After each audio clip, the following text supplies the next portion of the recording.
The courtyard was silent except for the heavy sound of rain hitting the stones. Anne stood there, trembling, not from fear but from betrayal. The guards didn't meet her eyes. "His Majesty has ordered your arrest," one of them muttered. She laughed softly, the kind of laugh that hides pain. "His Majesty," she said, "or his new lover."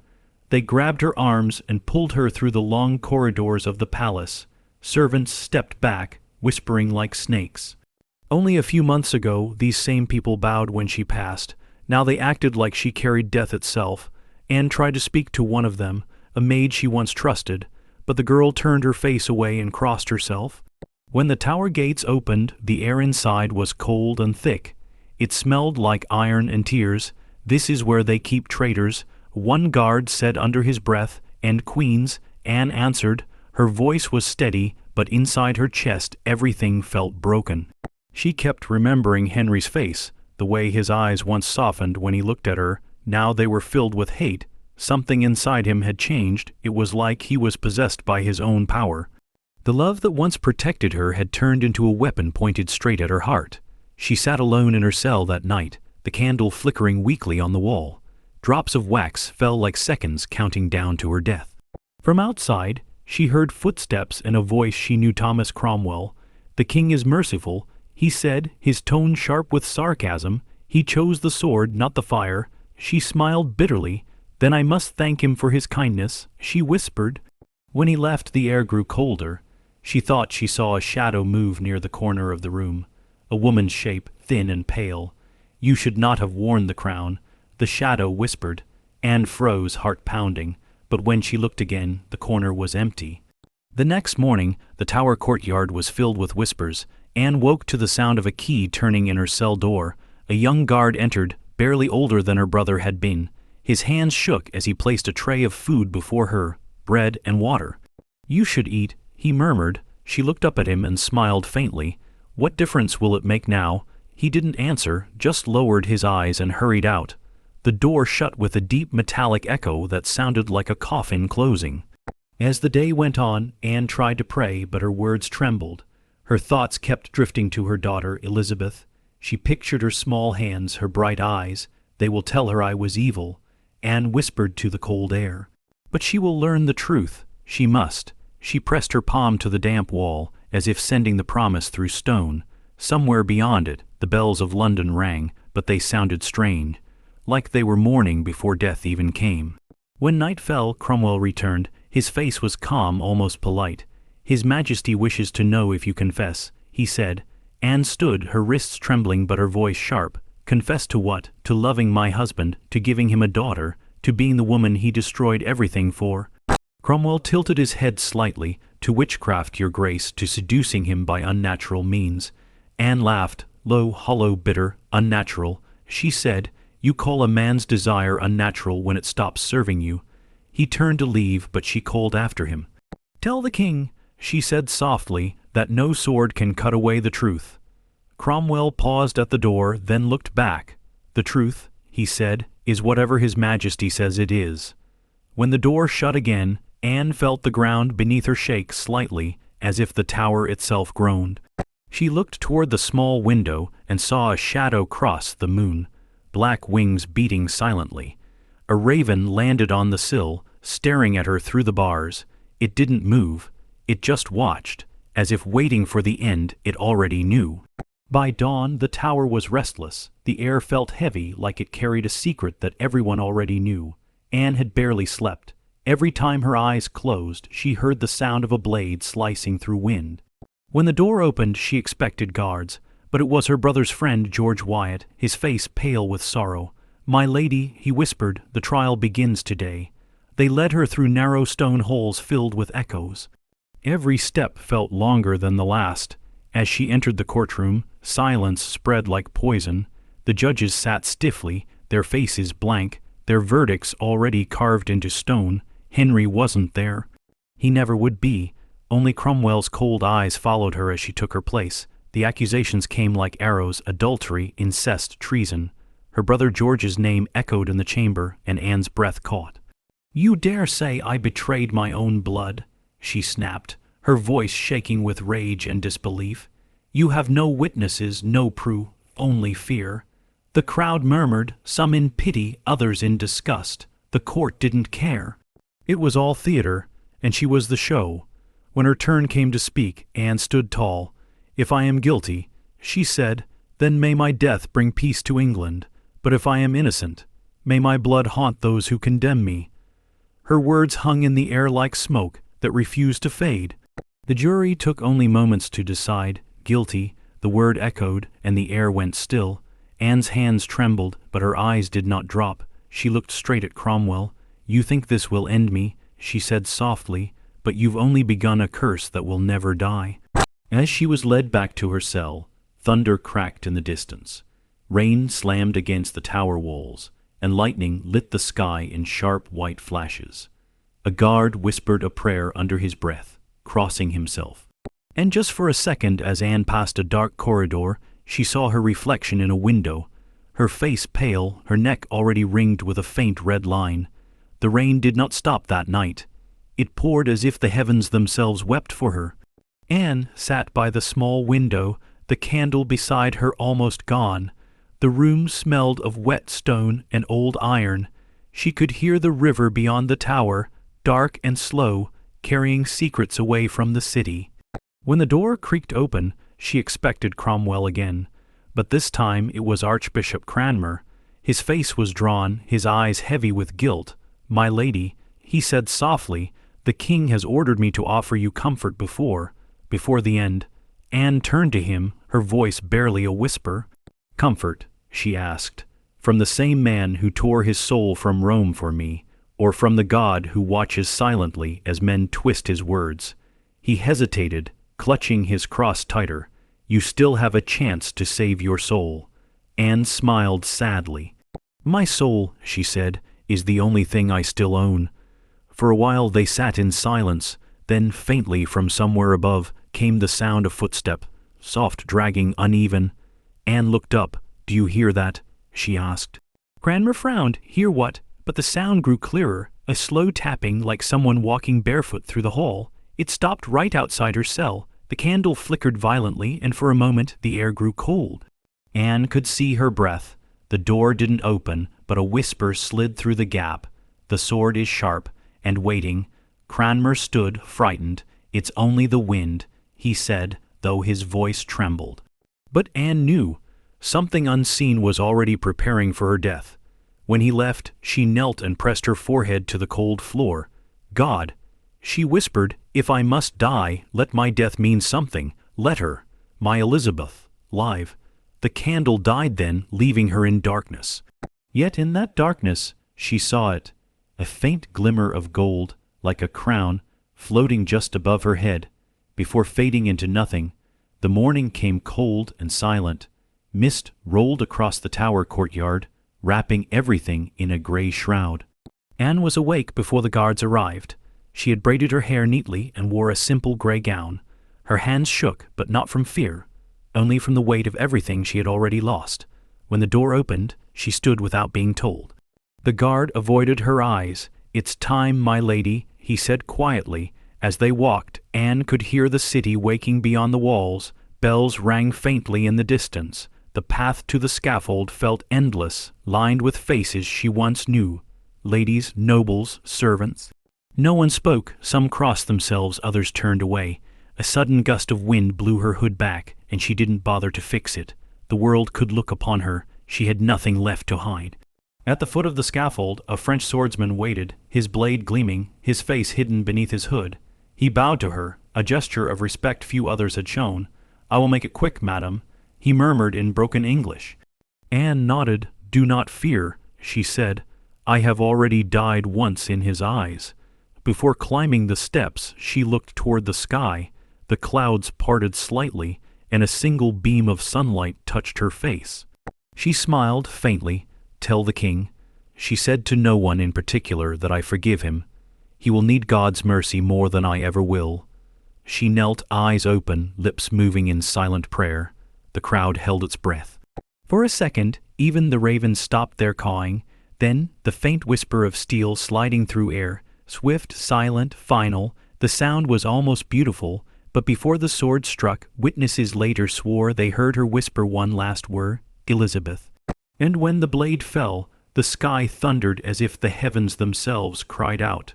The headsman raised the sword high, but his hands were trembling. Somewhere behind him, a single raven screamed and took flight, circling above the tower, its black wings shining against the gray sky. The crowd didn't move. No one cheered, no one cried. Just a frozen silence that hung in the air long after her body fell. The executioner stood still, breathing hard, his sword dripping crimson. When he finally stepped back, Anne's head rolled gently across the platform, stopping near the edge. Her eyes were open, calm, almost peaceful. One witness later swore she blinked once, and smiled. They covered her with a linen cloth and placed her remains in a small chest, too small for a queen. As the guards carried it away, one of them whispered a prayer, but his voice broke midway. The rain began again, soft at first, then heavier, washing her blood into the cracks of the stone. No matter how much they scrubbed, the color stayed, dark and stubborn. Inside the palace, Henry was already dressed in gold. "It is done," Cromwell said quietly. The king looked up from his goblet of wine and nodded. "Good," he said, "England is free again." But his hand trembled as he raised the cup. For a brief second he thought he saw her reflection in the wine, her pale face, her mouth whispering his name. He blinked, and it was gone. That night, when the candles in Henry's chamber burned low, he woke to the sound of footsteps. Slow, deliberate, he sat up. "Who's there?" No answer, just the steady tap of feet crossing the floor. The curtains moved though no wind blew. Then came the faint scent of rosewater, the same perfume Anne used to wear. Henry froze, his skin cold. "Anne," he whispered before he could stop himself. The mirror across the room clouded, as if someone breathed against the glass. Words began to appear, faint and wet, drawn by an invisible hand. "You took my crown, now I will take your sleep." The king stumbled back, knocking over the candle. The room went black. In the darkness he could still hear her voice, soft, distant, and cruelly calm. "Did you think love dies when the body does?" By dawn, the tower felt different. Guards reported strange shadows moving along the walls, always just out of reach. Some swore they saw Anne's figure pacing her old cell, her crimson gown fluttering though no wind blew. Rumors spread through the city like fire. People whispered that the Queen's spirit refused to rest, that her curse had begun. Elizabeth, her daughter, was just a child, but Anne's words had already reached her in whispers. "Be strong. Watch, wait." As Elizabeth grew, she learned the power of patience and observation, of reading people and seeing through their masks. Every lesson Anne had left her was a hidden weapon. Meanwhile, Henry's health began to fail. He suffered nightmares where he was on the scaffold, kneeling before Anne, begging for mercy. Servants claimed they heard his screams echoing through empty corridors, and sometimes his chamber smelled faintly of blood and roses. Cromwell, who had orchestrated everything, began to see shadows where none existed, always hearing soft laughter in the hallways. And yet, through it all, the people of England began to notice something strange. The bloodstains on the scaffold platform never faded. Even after scrubbing and rain, the red remained, a permanent mark. Some said that if you knelt there and listened carefully, you could hear Anne's soft voice, whispering warnings, names, and secrets that would shape the kingdom's future. The king, now older and heavier, began to fear the very land he ruled. Every mirror, every shadow seemed to watch him. The curse of the queen who died unjustly had become more than legend. It had become a force, a quiet power, growing stronger with every secret left untold. And in the darkest corners of the tower, the raven still waited, its black eyes fixed on the horizon, knowing that the true story of Anne Boleyn was far from over.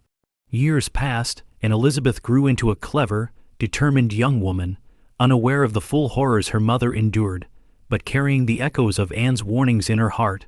She watched, learned, and remembered. Every courtier's lie, every whisper of betrayal, every hint of danger was catalogued silently in her mind. Anne's voice seemed to guide her, even from beyond the grave. See the truth, trust no one fully. Meanwhile, the tower remained haunted. Guards reported doors slamming on their own, shadows that moved without light, and the faintest scent of roses mixed with iron that followed no one but those in power. Nobles who had once sneered at Anne began to feel an unshakable unease when they walked through her former halls. Rumors whispered of her ghost appearing to those who plotted unjustly, warning them before their schemes unraveled. Henry's final years were plagued by sleepless nights and visions of Anne's calm, accusing eyes. Every plan he made, every law he signed, felt overshadowed by her presence. When he tried to speak of her, servants reported him muttering to the air, as if she was standing in the room beside him, waiting for justice. And then came the first real twist. The moment the court realized that Anne's death, meant to erase her influence, had instead planted a seed of power in her daughter. Elizabeth, now learning to navigate the dangerous world of the throne, began to see the invisible threads of influence, manipulation, and hidden knowledge that Anne had left behind. Every step she took, every decision, carried the weight of her mother's foresight. The curse, it seemed, was no longer just a ghost story. It was alive, growing through Elizabeth, shaping the fate of England in ways no one could yet understand. And somewhere high in the tower, a raven watched, as if guarding a secret that only the rightful heir could uncover. By the time Elizabeth reached the throne, whispers of Anne's curse had become legend. Nobles spoke in hushed tones of a queen who had died unjustly, whose shadow still lingered in the halls where power had once been absolute. Some claimed that when Elizabeth entered a room, servants swore they saw a faint silhouette following her, moving with the grace and authority of a queen who had never truly left. Elizabeth herself felt it, a presence guiding her, warning her, teaching her. Decisions that could have destroyed her kingdom somehow turned in her favor. Plots against her unraveled as if by invisible hands, and enemies fell into their own traps. She began to understand the full power her mother had left her, the ability to see the truth behind every lie, to anticipate betrayal, and to use secrets as weapons. Meanwhile, in the shadows, Henry's legacy of fear lingered. Courtiers who had once thrived under his rule found themselves haunted by memories of Anne's calm defiance, now magnified through her daughter. Every mirror, every corner of the tower seemed alive with reminders that injustice could never fully hide. And then, one night, Elizabeth saw it herself. A single black raven perched atop the tower, staring directly at her. Its gaze seemed human, almost knowing. She smiled faintly, feeling a shiver of recognition. Anne's warning had come true. Power could be wielded from beyond the grave, and justice, even delayed by decades, would always find its way. The kingdom was safe, yet forever changed. The people spoke of the queen who would not die, and those who had tried to destroy her bloodline whispered of a force they could not understand. Anne Boleyn's story, meant to end in shame and death, had instead become a secret history written into the very soul of England, and her daughter carried it, fierce and unyielding, into the future. Even after Elizabeth secured her throne, strange things continued in the tower.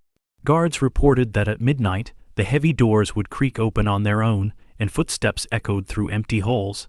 Some claimed to see a pale figure in crimson walking silently through the corridors, her eyes fixed, unblinking, as if searching for something long lost. Those who ignored the sightings often fell ill or suffered misfortune soon after. Elizabeth, now wiser and cautious, began to understand the full weight of her mother's influence. The lessons Anne had whispered to her in secret, through hidden notes and quiet advice, had been more than guidance. They were a map of power and survival. Every court intrigue that threatened her reign, every whisper of betrayal, was met with a counter she seemed to know before it even began. It was as if Anne's spirit moved through her, a hidden force shaping the fate of the kingdom. Then came the final twist. One night, Elizabeth found a small, hidden chest in the tower, tucked away behind a loose stone in her mother's former cell. Inside were letters and journals Anne had written in secret, revealing truths about Henry, Cromwell, and the court's deepest betrayals. Some writings were warnings, some strategies, and some dark predictions that now seemed eerily accurate. The weight of her mother's mind, so carefully preserved, gave Elizabeth a power no one else could match. The Black Raven returned that night, perching silently on the window-sill. Its eyes glinted in the candlelight, intelligent and unwavering. Elizabeth felt a chill and a thrill at the same time. The final truth was clear. Anne Boleyn, condemned and beheaded, had become more than a memory. She had become a force, an unseen hand guiding the survival and rise of her daughter, shaping history in ways even kings could not control. And in that moment, Elizabeth understood fully. Her mother had never truly died. By the time Elizabeth fully claimed her place as queen, the Tower had transformed into a place of legend. Courtiers whispered that the shadows of Anne Boleyn's life and death lingered there, shaping the palace itself. Candles flickered in empty rooms, faint footsteps echoed where no one walked, and the faint scent of roses mixed with iron-haunted hallways. Those who had plotted injustice in Anne's time now spoke in hushed, fearful tones, as if the Queen's presence could reach across decades. Elizabeth, now sharp and commanding, had learned to use every lesson her mother had left her. Every betrayal, every hidden threat, became visible to her before it could take form. Her decisions, though calm and measured, carried the quiet fire of Anne's vengeance. Anyone who underestimated her found themselves trapped by secrets they could not see, outmaneuvered by a wisdom born from pain and survival. Then, one stormy night, Elizabeth stood in the Tower alone, gazing toward her mother's old cell. Lightning split the sky, illuminating the empty room, and in the fleeting flash, she swore she saw Anne's figure, standing tall, crimson gown flowing, eyes steady and unyielding. A shiver ran down her spine, but she smiled. The power that had been denied Anne in life now lived through Elizabeth, unbroken and unstoppable. And far above, the black raven circled, wings cutting the wind, watching over the legacy of a queen who had been condemned, beheaded, yet refused to vanish. England had changed forever, shaped by the courage, cunning, and unrelenting presence of Anne Boleyn. Her story, one of injustice, betrayal, and secret power, remained alive, whispering through time, ensuring that those who underestimated her would never forget. Some queens, even in death, wield a power no crown can contain. The Tower grew quieter as the years passed, but the stories never faded. Servants and guards spoke of doors opening on their own, faint shadows moving through empty corridors, and the distant echo of soft, commanding laughter. Some claimed to hear whispers of Anne's voice, teaching, warning, and reminding them that the wronged never truly vanish. Even Henry, long gone, had left behind a kingdom haunted by regret and fear, as if Anne's spirit had imprinted itself on the very stones. Elizabeth, now fully in control, walked through the halls where her mother had once prayed, laughed, and suffered. She felt the subtle currents of power that Anne had left behind, the knowledge, the strategy, the secrets hidden in plain sight. Every decision she made seemed guided by a hand unseen, a mind sharper than any court advisor. And when she looked in the mirrors that lined the Tower walls, she swore, on certain nights, that a faint silhouette lingered just behind her reflection, all poised, crimson, robed, and unyielding. The final twist came in quiet ways. Letters from Anne, hidden and preserved, revealed betrayals nobody had known, alliances nobody suspected, and truths that could topple men of power even decades later. Elizabeth used them carefully, shaping her reign with a subtle but undeniable authority, her mother's presence always a step ahead. And still, the black raven watched from above the Tower, its eyes like dark jewels, seeing all, waiting and guarding the secret that Anne Boleyn had left behind, a force of justice, cunning, and power that even death could not silence. The queen who had been beheaded had become eternal, her influence weaving through time, ensuring that the wronged would always have their reckoning, and that her daughter would inherit more than a crown. She inherited the unstoppable shadow of a mother's vengeance. The Tower, though centuries old, seemed to breathe with Anne's presence. Tourists and guards alike reported fleeting glimpses of a woman in crimson, moving silently along the halls. Sometimes a candle would flicker without reason, or a door would close on its own, leaving only the echo of a whispered name, Elizabeth. Even the bravest men and women could not explain the chill that ran down their spines when passing her old cell. Elizabeth, now ruling with unmatched skill and wisdom, often reflected on her mother's unseen guidance. Every secret, every lesson, every hidden warning from Anne had prepared her for the treacheries of the court. The power Anne had been denied in life now flowed through her daughter, making her not only a queen but a force that none could outmaneuver. Those who plotted against Elizabeth found themselves ensnared by truths they never suspected existed, as if a ghostly hand was steering events from the shadows. On stormy nights, when lightning split the sky, Elizabeth swore she could see her mother's silhouette in the highest towers watching over her. And in the courtyard below, the black raven still perched, unblinking, eternal, a guardian of secrets that had survived betrayal, execution, and time itself. Anne Boleyn's story, her injustice, her courage, and her unyielding presence, had transcended death, shaping the course of England through her daughter and leaving a shadow that would never fade. The lesson was clear: power, once wronged, could return in forms no one expected. And some queens, though beheaded, never truly die. Decades later, Elizabeth's reign was marked by triumphs and challenges, but always with the quiet weight of her mother's legacy guiding her. Courtiers who had once schemed and whispered found themselves subtly undone, their plans unraveling in ways that seemed almost impossible. The ghostly lessons Anne had left through secret notes, hidden warnings, and the instinct she passed to Elizabeth had become a force no one dared challenge. Even in the tower, the old hauntings persisted. Shadows moved where no one walked, cold draughts whispered Anne's words, and the faint scent of roses and iron lingered in the corners. Some nights, Elizabeth would stand alone in her mother's old cell, tracing her fingers along the stone, feeling the pulse of history and the subtle, invisible hand that still shaped events. The black raven, ever watchful, sometimes perched outside the window, as if confirming that Anne's presence was eternal, guarding her daughter and overseeing the kingdom she had once been denied. And in the quiet moments, Elizabeth could almost hear Anne's voice clearly: "Justice survives. Truth cannot be buried. The crown is yours, but remember who made it possible." England had been shaped not just by crowns and swords, but by secrets, vengeance, and an undying spirit. Anne Boleyn's life, death, and enduring influence had become more than history. It had become a force, a hidden power threading through the bloodline, guiding, protecting, and ensuring that some queens, though struck down, wielded authority no execution could ever take away.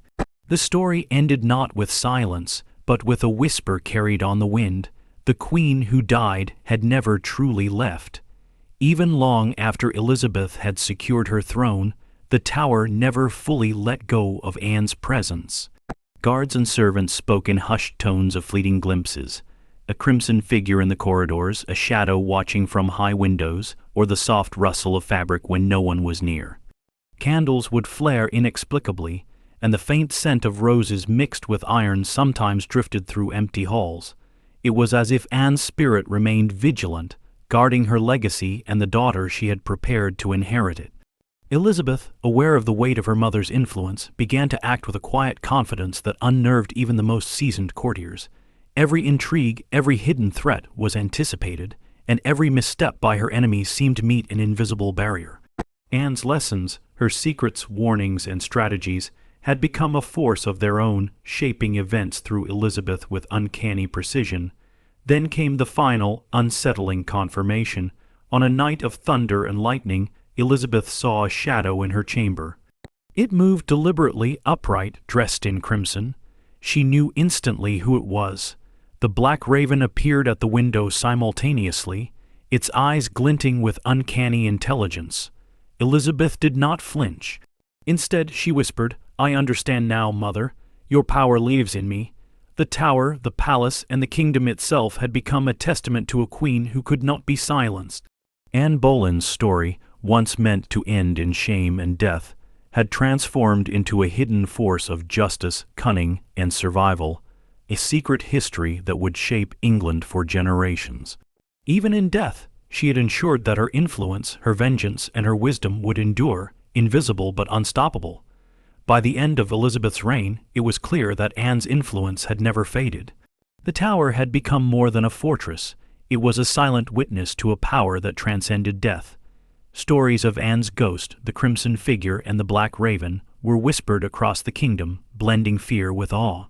Courtiers who once dismissed her as a traitor found themselves haunted by her unseen presence, their ambitions quietly undone.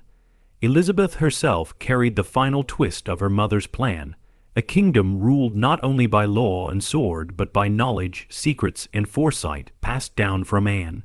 Every move she made seemed guided by an invisible hand, turning danger into opportunity and treachery into advantage. The daughter had inherited not only the crown but the cunning and survival instincts of the mother who had been betrayed. In the tower the shadows remained.